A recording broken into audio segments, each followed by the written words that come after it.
गुजरात के राज्यपाल आचार्य देवव्रत जी, देश के रक्षा मंत्री श्रीमान राजनाथ सिंह जी, गुजरात के लोकप्रिय मुख्यमंत्री श्री भूपेंद्र भाई पटेल,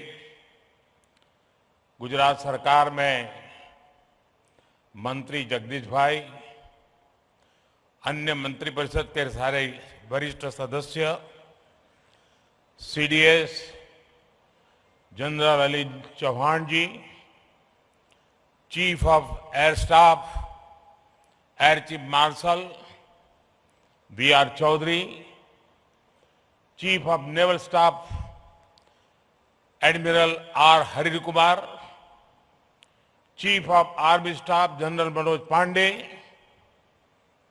अन्य सभी महानुभाव, विदेशों से आए हुए सभी गणमान्य महानुभाव, देवी और सज्जनों, गुजरात की धरती पर सशक्त, समर्थ और आत्मनिर्भर भारत के इस महोत्सव में आप सभी का हार्दिक स्वागत है।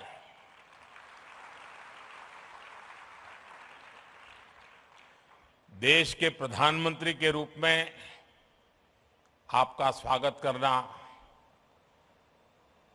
ये जितना गौरवपूर्ण है, उतना ही गौरवपूर्ण इस धरती के बेटे के रूप में आप सबके स्वागत करने का भी मुझे गर्व है।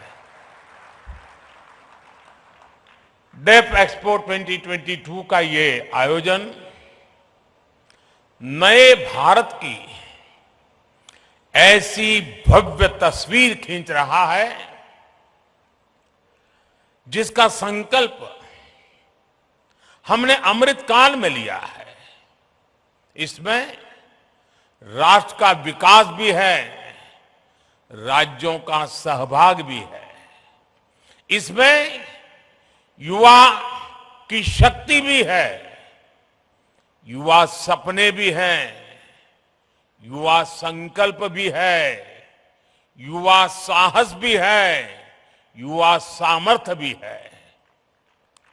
इसमें विश्व के लिए उम्मीद भी है, मित्र देशों के लिए सहयोग के अनेक अवसर भी हैं।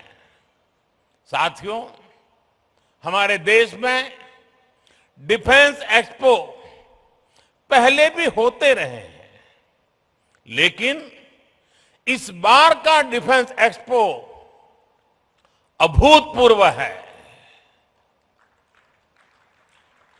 एक नई शुरुआत का प्रतीक है। ये देश का ऐसा पहला डिफेंस एक्सपो है जिसमें केवल भारतीय कंपनियां ही भाग ले रही हैं। केवल मेड इन इंडिया रक्षा उपकरण ही है। पहली बार किसी डिफेंस एक्सपो में भारत की मिट्टी से, भारत के लोगों के पसीने से बनी अनेक विध उत्पाद, हमारे ही देश की कंपनियां, हमारे वैज्ञानिक, हमारे युवाओं का सामर्थ्य आज हम लौह पुरुष सरदार पटेल की इस धरती से दुनिया के सामने हमारे सामर्थ्य का परिचय दे रहे हैं। इसमें 1300 से ज्यादा एग्जीबिटर्स हैं, जिसमें भारतीय उद्योग है, भारत के उद्योगों से जुड़े हुए कुछ जॉइंट वेंचर्स हैं, एमएसएमईज और 100 से ज्यादा स्टार्टअप्स हैं। एक तरह से आप सब यहां और देशवासी और दुनिया के लोग भी क्षमता और संभावना दोनों की झलक एक साथ देख रहे हैं। इन्हीं संभावनाओं को साकार करने के लिए पहली बार 450 से ज्यादा एमओयूज और एग्रीमेंट साइन किए जा रहे हैं। साथियों, ये आयोजन हम काफी समय पहले करना चाहते थे। गुजरात के लोगों तो भली भांति पता भी है, कुछ परिस्थितियों के कारण हमें समय बदलना पड़ा, उसके कारण थोड़ा विलंब भी हुआ। जो विदेशों से मेहमान आने थे उनको असुविधा भी हुई, लेकिन देश के अब तक के सबसे बड़े डिफेंस एक्सपो ने एक नए भविष्य का सशक्त आरंभ कर दिया है। मैं जानता हूं कि इससे कुछ देशों को असुविधा भी हुई, लेकिन बड़ी संख्या में विभिन्न देश सकारात्मक सोच के साथ हमारे साथ आए हैं। साथियों, मुझे खुशी है कि भारत जब भविष्य के इन अवसरों को आकार दे रहा है, तो भारत के 53 अफ्रीकन मित्र देश कंधे से कंधा मिलाकर हमारे साथ खड़े हैं।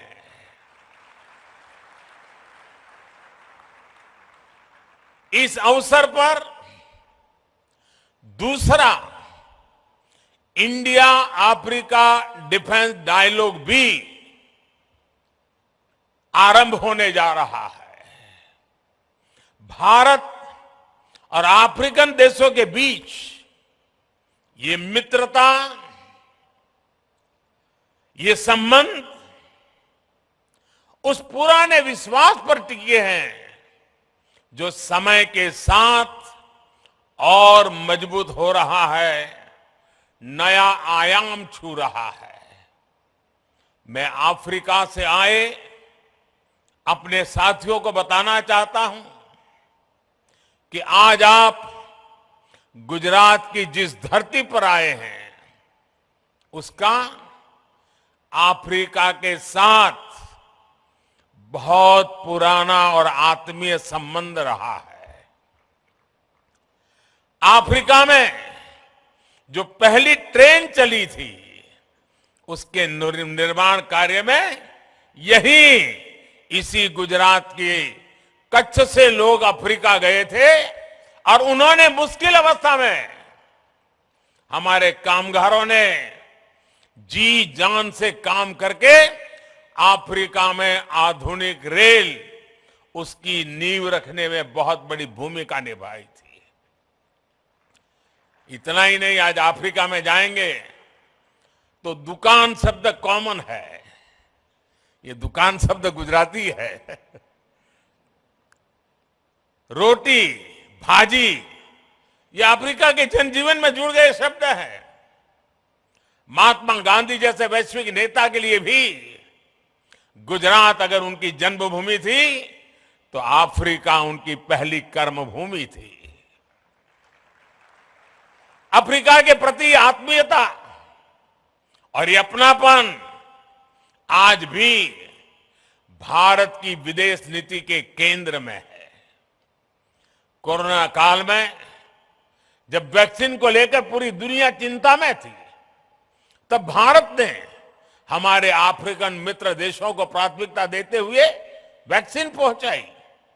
हमने हर जरूरत के समय दवाइयों से लेकर पीस मिशन तक अफ्रीका के साथ कंधे से कंधा मिलाकर चलने का प्रयास किया है। अब रक्षा क्षेत्र में हमारे बीच का सहयोग और समन्वय इन संबंधों को नई ऊंचाई देंगे। साथियों, इस आयोजन का एक महत्वपूर्ण आयाम इंडियन ओशन रीजन प्लस की डिफेंस मिनिस्टर्स कॉन्क्लेव भी है। इसमें हमारे 46 मित्र देश हिस्सा ले रहे हैं। आज अंतर्राष्ट्रीय सुरक्षा से लेकर वैश्विक व्यापार तक मैरीटाइम सिक्योरिटी एक ग्लोबल प्राथमिकता बनकर उभरा है। 2015 में मैंने मॉरिशस में security and growth for all in the region यानी सागर का विजन भी सामने रखा था। जैसा कि मैंने सिंगापुर में सांग्रीला डायलॉग में कहा था, इंडो पैसिफिक रीजन में अफ्रीकी तटों से लेकर अमेरिका का तक भारत का एंगेजमेंट इंक्लूसिव है। आज ग्लोबलाइजेशन के दौर में मर्चेंट नेवी की भूमिका का भी विस्तार हुआ है। दुनिया की भारत से अपेक्षाएं बढ़ी हैं और मैं विश्व को विश्वास दिलाना चाहता हूं, आपकी अपेक्षाओं को पूरा करने के लिए भारत हर कोशिश प्रयास करता रहेगा। हम कभी पीछे नहीं हटेंगे। इसलिए ये डिफेंस एक्सपो भारत के प्रति वैश्विक विश्वास का प्रतीक भी है। इतने सारे देशों की उपस्थिति के जरिए विश्व का बहुत बड़ा सामर्थ्य गुजरात की धरती पर जुट रहा है। मैं इस आयोजन में भारत के सभी मित्र राष्ट्रों और उनके प्रतिनिधियों का हृदय से स्वागत करता हूं। मैं इस भव्य आयोजन के लिए गुजरात के लोगों और विशेष रूप से मुख्यमंत्री भूपेंद्र भाई पटेल, उनकी पूरी टीम का अभिनंदन करता हूं। देश और दुनिया में विकास को लेकर औद्योगिक सामर्थ्य उसे लेकर के गुजरात की जो पहचान है, आज इस डिफेंस एक्सपो से गुजरात की पहचान को चार चांद लग रहे हैं, एक नई ऊंचाई मिल रही है। आने वाले समय में गुजरात डिफेंस इंडस्ट्री का भी एक बड़ा केंद्र बनेगा। भारत की सुरक्षा और सामरिक सामर्थ्य में गुजरात का भी बहुत बड़ा योगदान देगा, ये मुझे पूरा विश्वास है। साथियों, मैं अभी स्क्रीन पे देख रहा था, डीसा के लोग उत्साह से भरे हुए थे, उमंग और उत्साह नजर आ रहा था।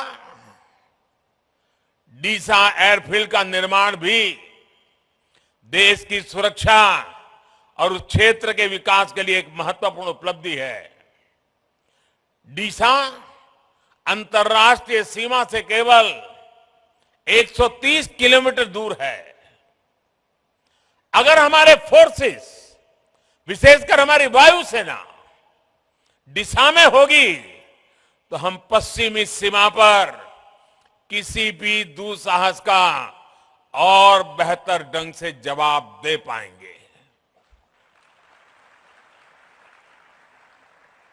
डीसाना भाइयों बहनों, તમને હું ગાંધીનગરથી અનેક અભિનંદન પાઠવું છું। હવે તો ડીસા વાસણનો બનાસકાંઠા પાટણ જિલ્લાનો સિતારો ચમકી રહ્યો છે। इस एयरफील्ड के लिए गुजरात की ओर से साल 2000 में ही डीसा के ये जमीन दी गई थी। जब यहां मैं मुख्यमंत्री था तो मैं लगातार इसके निर्माण कार्य के लिए प्रयास करता था। तत्कालीन केंद्र सरकार को, उस समय जो सरकार थी, उनको बार बार मैं समझा रहा था इसका महत्व क्या है। इतनी सारी जमीन दे दी, लेकिन 14 साल तक कुछ नहीं हुआ। और फाइलें भी ऐसी बना दी गई थी, ऐसे सवालिया निशान डाले गए थे कि मुझे वहां पहुंचने के बाद भी सही तरीके से सही चीजों को प्रस्थापित करने में भी टाइम गया। सरकार आने के बाद हमने डीसा में ऑपरेशनल बेस बनाने का फैसला लिया और हमारी सेनाओं की अपेक्षा आज पूरी हो रही है। मेरे डिफेंस के साथी जो भी चीफ ऑफ डिफेंस साहब बने, हर किसी ने मुझे हमेशा इस बात की याद दिलाई थी और आज चौधरी जी के नेतृत्व में ये बात सिद्ध हो रही है। जितना अभिनंदन डीसा को है उतना ही अभिनंदन मेरे एयरफोर्स के साथियों को भी है। ये क्षेत्र अब देश की सुरक्षा का एक प्रभावी केंद्र बनेगा। जैसे बनासकांठा और पाटन, उसने अपनी एक पहचान बनाई थी। वो पहचान थी बनासकांठा पाटन गुजरात में सौर शक्ति, सोलर एनर्जी का केंद्र बनकर उभरा है। वही बनासकांठा और पाटन अब देश के लिए वायु शक्ति का भी केंद्र बनेगा। साथियों, किसी भी सशक्त राष्ट्र के लिए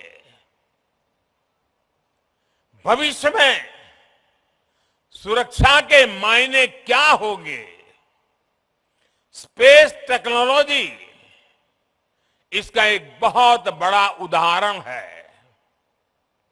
मुझे बताया गया है कि तीनों सेनाओं द्वारा इस क्षेत्र में विभिन्न चुनौतियों की समीक्षा की गई है, पहचान की गई है। हमें इनके समाधान के लिए तेजी से काम करना होगा। मिशन डिफेंस स्पेस देश के प्राइवेट सेक्टर को भी अपने सामर्थ्य दिखाने का अवसर देगा। स्पेस में भविष्य की संभावनाओं को देखते हुए भारत को अपनी इस तैयारी को और बढ़ाना होगा। हमारी डिफेंस फोर्सेस को नए इनोवेटिव सॉल्यूशंस खोजने होंगे। स्पेस में भारत की शक्ति सीमित न रहे और इसका लाभ भी केवल भारत के लोगों तक ही सीमित न हो, ये हमारा मिशन भी है, हमारा विजन भी है। स्पेस टेक्नोलॉजी भारत की उदार सोच वाली स्पेस डिप्लोमेसी की नई परिभाषा को गढ़ रही है, नई संभावनाओं को जन्म दे रही है। इसका लाभ कई अफ्रीकन देशों को, कई अन्य छोटे देशों को हो रहा है। ऐसे 60 से ज्यादा विकासशील देश हैं जिनके साथ भारत अपनी स्पेस साइंस को साझा कर रहा है। साउथ एशिया सैटेलाइट इसका एक प्रभावी उदाहरण है। अगले साल तक आसियान के 10 देशों को भी भारत के सैटेलाइट डेटा तक रियल टाइम एक्सेस मिलेगा। यहां तक कि यूरोप और अमेरिका जैसे विकसित देश भी हमारे सैटेलाइट डेटा का उपयोग कर रहे हैं। इस सब के साथ ही ये एक ऐसा क्षेत्र है जिसमें समुद्री व्यापार से जुड़ी अपार संभावनाएं हैं। इसके जरिए हमारे मछुआरों के लिए बेहतर आय और बेहतर सुरक्षा के लिए रियल टाइम सूचनाएं मिल रही हैं। हम जानते हैं कि स्पेस से जुड़ी इन संभावनाओं को अनंत आकाश जैसे सपने देखने वाले मेरे देश के युवा साकार करेंगे, समय सीमा में साकार करेंगे और अधिक गुणवत्ता के साथ साकार करेंगे। भविष्य को गढ़ने वाले युवा स्पेस टेक्नोलॉजी को नई ऊंचाई तक ले जाएंगे।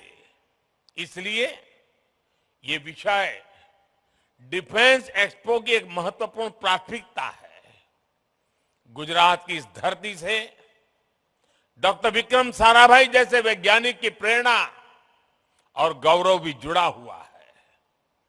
वो प्रेरणा हमारे संकल्पों को नई ऊर्जा देगी। और साथियों, आज बात जब डिफेंस सेक्टर की बात होती है, फ्यूचर वॉरफेयर की बात होती है, तो इसकी कमान एक तरह से युवाओं के हाथ में है। इसमें भारत के युवाओं को उनके इनोवेशन और रिसर्च की भूमिका बहुत बड़ी है। इसलिए ये डिफेंस एक्सपो भारत के युवाओं के लिए उनके फ्यूचर की विंडो की तरह है। साथियों, रक्षा क्षेत्र में भारत इंटेंट, इनोवेशन और इम्प्लीमेंटेशन के मंत्र पर आगे बढ़ रहा है। आज से 8 साल पहले तक भारत की पहचान दुनिया के सबसे बड़े डिफेंस इंपोर्टर के रूप में होती थी। हम दुनिया भर से माल खरीदते थे, लाते थे, पैसे देते रहते थे। लेकिन न्यू इंडिया ने इंटेंट दिखाया, इच्छा शक्ति दिखाई और मेक इन इंडिया आज रक्षा क्षेत्र की सक्सेस स्टोरी बन रहा है। पिछले 5 वर्षों में हमारा रक्षा निर्यात, हमारा डिफेंस एक्सपोर्ट 8 गुना बढ़ा है। दोस्तों, हम दुनिया के 75 से ज्यादा देशों को रक्षा सामग्री और उपकरण एक्सपोर्ट कर रहे हैं, निर्यात कर रहे हैं। 2021-22 में भारत का डिफेंस एक्सपोर्ट $1.59 बिलियन यानी करीब 13,000 करोड़ रुपए हो चुका है। और आने वाले समय में हमने इसे $5 बिलियन यानी 40,000 करोड़ रुपए तक पहुंचाने का लक्ष्य रखा है। ये निर्यात, एक्सपोर्ट केवल कुछ उपकरणों तक सीमित नहीं है, केवल कुछ देशों तक सीमित नहीं है। भारतीय रक्षा कंपनियां आज ग्लोबल सप्लाई चेन का महत्वपूर्ण हिस्सा बन रही है। हम ग्लोबल स्टैंडर्ड के स्टेट ऑफ आर्ट उपकरणों की सप्लाई कर रहे हैं। आज एक और कई देश भारत के तेजस जैसे आधुनिक फाइटर जेट में दिलचस्पी दिखा रहे हैं, तो वहीं हमारी कंपनियां अमेरिका, इजरायल और इटली जैसे देशों को भी रक्षा उपकरणों के पार्ट सप्लाई कर रही है। साथियों, हर भारतीय को गर्व होता है जब वो सुनता है कि भारत में बनी ब्रह्मोस मिसाइल अपनी कैटेगरी में सबसे घातक और सबसे आधुनिक मानी जाती है। कई देशों के लिए ब्रह्मोस मिसाइल उनकी पसंदीदा चॉइस बनकर उभरी है। साथियों, भारत की टेक्नोलॉजी पर आज दुनिया भरोसा कर रही है, क्योंकि भारत की सेनाओं ने उनकी क्षमताओं को साबित किया है। भारत की नौसेना ने आईएनएस विक्रांत जैसे अत्याधुनिक एयरक्राफ्ट कैरियर को अपने बेड़े में शामिल किया है। ये इंजीनियरिंग का विशाल और Virat masterpiece Cochin shipyard limited के स्वदेशी तकनीक से बनाया गया है। भारतीय वायुसेना ने मेक इन इंडिया के तहत बनाए गए प्रचंड लाइट कॉम्बैट हेलीकॉप्टर्स को शामिल किया है।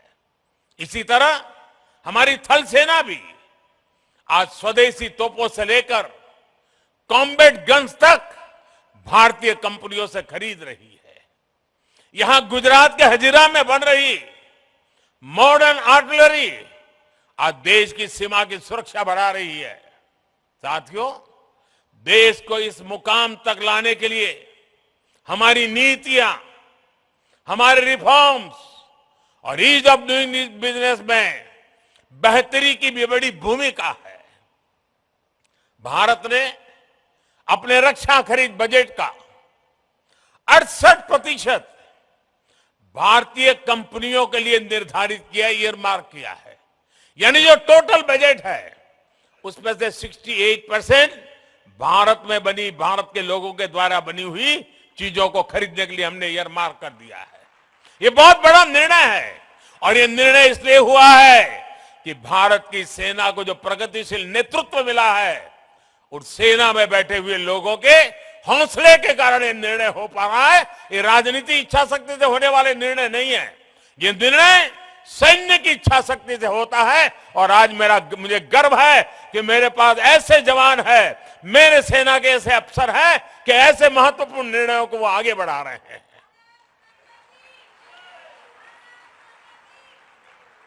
इसके अलावा हमने डिफेंस सेक्टर को रिसर्च और इनोवेशन के लिए, स्टार्टअप इंडस्ट्री और एकेडमिया के लिए खोला। 25% रिसर्च बजट हमने बाहर जो एकेडमिया है, नई पीढ़ी है, उनके हाथ में सुपुर्द करने का साहसपूर्ण निर्णय किया है। और मेरा भरोसा मेरे देश की युवा पीढ़ी में है। अगर भारत सरकार उनको 100 रुपया देगी, मुझे पक्का विश्वास है वो देश को 10,000 रुपया लौटा करके दे देंगे। ये मेरे देश की युवा पीढ़ी में था। मुझे खुशी है कि सरकार के प्रयासों के साथ ही हमारी सेनाओं ने भी आगे आकर ये तय किया है कि देश की रक्षा के लिए ज्यादा से ज्यादा साजो सामान वो देश के भीतर जो बना है उसी को खरीदेंगे। सेनाओं ने मिलकर कई उपकरणों की 2 लिस्ट भी तय की है। उन्होंने एक लिस्ट वो बनाई है जो सिर्फ देश में बनी हुई चीजों को खरीदा जाएगा, और कुछ लिस्ट ऐसी है कि जो अनिवार्य होगा तो बाहर से ली जाएगी। आज मुझे खुशी है, मुझे बताया गया आज कि उन्होंने उसमें 101 और चीजें नई आज जोड़ दी हैं जो सिर्फ भारत में बनी हुई चीजें ली जाएगी। ये निर्णय आत्मनिर्भर भारत के सामर्थ्य को भी दिखाते हैं और देश के जवानों का अपने देश के सैन्य साजो सामान को लेकर बढ़ रहे भरोसा का प्रतीक भी है। इस लिस्ट के बाद रक्षा क्षेत्र के ऐसे 411 साजो सामान और उपकरण होंगे जिन्हें भारत केवल मेक इन इंडिया के तहत खरीदेगा। आप कल्पना करिए, इतना बड़ा बजट भारतीय कंपनियों की नींव को कितना मजबूत करेगा, हमारे रिसर्च और इनोवेशन को कितनी बड़ी ताकत देगा, हमारे डिफेंस मैन्युफैक्चरिंग सेक्टर को कितनी बड़ी बुलंदी देगा, और इसका कितना बड़ा फायदा मेरे देश की युवा पीढ़ी को होने वाला है। साथियों, इस चर्चा के बीच मैं एक और विषय जरूर कहना चाहता हूं, और मैं समझता हूं कि इस बात को हमने समझना होगा। जो कमेंटेटर्स होते हैं वो भी कभी कभी इन चीजों में फंस जाते हैं, लेकिन मैं कहना जरूर चाहूंगा, हमारा बहुत जीवन का अनुभव है। जब हम ट्रेन के अंदर प्रवास करते हैं, अगर एक सीट पर 4 लोग बैठे हैं और 5वां आ जाए तो ये चारों मिलकर के 5वें को घुसने नहीं देते हैं, रोक देते हैं। ठीक वैसे ही स्थिति डिफेंस की दुनिया में मैन्युफैक्चरिंग कंपनियों की रही है। दुनिया की डिफेंस सप्लाई के क्षेत्र में कुछ एक कंपनियों की जो मोनोपोली चलती है, वे किसी को घुसने ही नहीं देते थे। लेकिन भारत ने हिम्मत करके अपनी जगह बना ली है। आज दुनिया के लिए भारत के नौजवानों का एक कौशल एक विकल्प बनकर के उभर रहा है। दोस्तों, भारत के नौजवानों का डिफेंस के सेक्टर में ये जो सामर्थ्य उभर करके आ रहा है वो दुनिया का भला करने वाला है, दुनिया के लिए नए अवसर देने वाला है, ऑल्टरनेट के लिए नए अवसर पैदा करने वाला है। और हमारे नौजवानों का ये प्रयास, मुझे पूरा विश्वास है कि हमारे नौजवानों के इस प्रयास के कारण आने वाले दिनों में देश का सुरक्षा का क्षेत्र तो मजबूत होगा ही होगा, लेकिन साथ साथ देश के सामर्थ्य में, देश के युवा सामर्थ्य में भी अनेक गुना बढ़ोतरी होगी। आज के इस डिफेंस एक्सपो में जो चीजें हम दिखा रहे हैं उसमें मैं ग्लोबल गुड का भी संकेत देख रहा हूं। इसका बड़ा लाभ दुनिया के छोटे देशों को होगा जो संसाधनों की कमी के कारण अपनी सुरक्षा में पीछे छूट जाते हैं। साथियों, भारत डिफेंस सेक्टर को अवसरों के अनंत आकाश के रूप में देखता है, सकारात्मक संभावनाओं के रूप में देखता है। आज हमारे यहां यूपी और तमिलनाडु में 2 डिफेंस कॉरिडोर तेज गति से विकास की दिशा में आगे बढ़ रहे हैं। दुनिया की बड़ी बड़ी कंपनियां भारत में इन्वेस्ट करने के लिए आ रही है। इस इन्वेस्टमेंट के पीछे सप्लाई चेन का एक बड़ा नेटवर्क विकसित हो रहा है।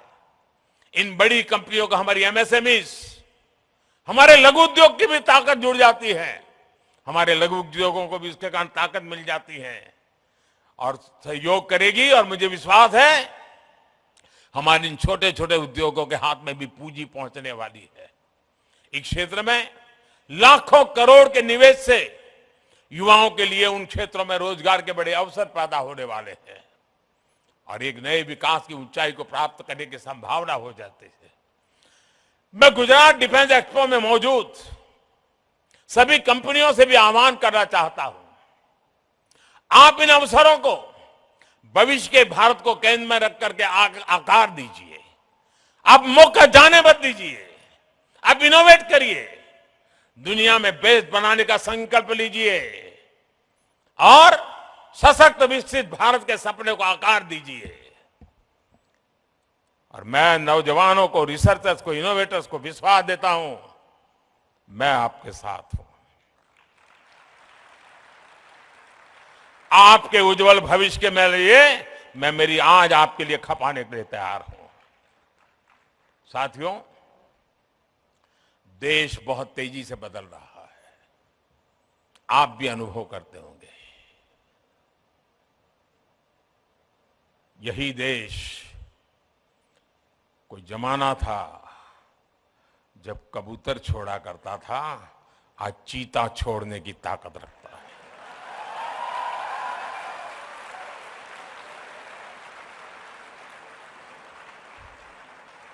इस सामर्थ्य के साथ घटनाएं छोटी होती हैं लेकिन संकेत बहुत बड़े होते हैं।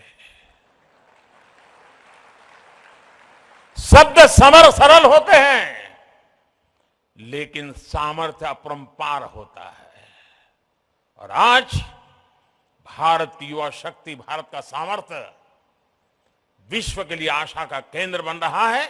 और आज का ये डिफेंस एक्सपो उसी का एक रूप लेकर के आपके सामने प्रस्तुत है। मैं हमारे रक्षा मंत्री राजनाथ जी को हृदय से बहुत बहुत बधाई देता हूं कि इस काम के लिए जो कड़ी मेहनत उन्होंने की है, जो पुरुषार्थ किया है। कम बोलते हैं लेकिन बहुत मजबूती से काम करते हैं। मैं उनका भी अभिनंदन करता हूं, उनकी पूरी टीम का अभिनंदन करता हूं। आप सबको बहुत बहुत शुभकामनाएं और आने वाले दीपावली के त्योहारों की शुभकामनाओं અને આપણા ગુજરાતના લોકોને નવા વર્ષની પણ શુભકામનાઓ। ધન્યવાદ।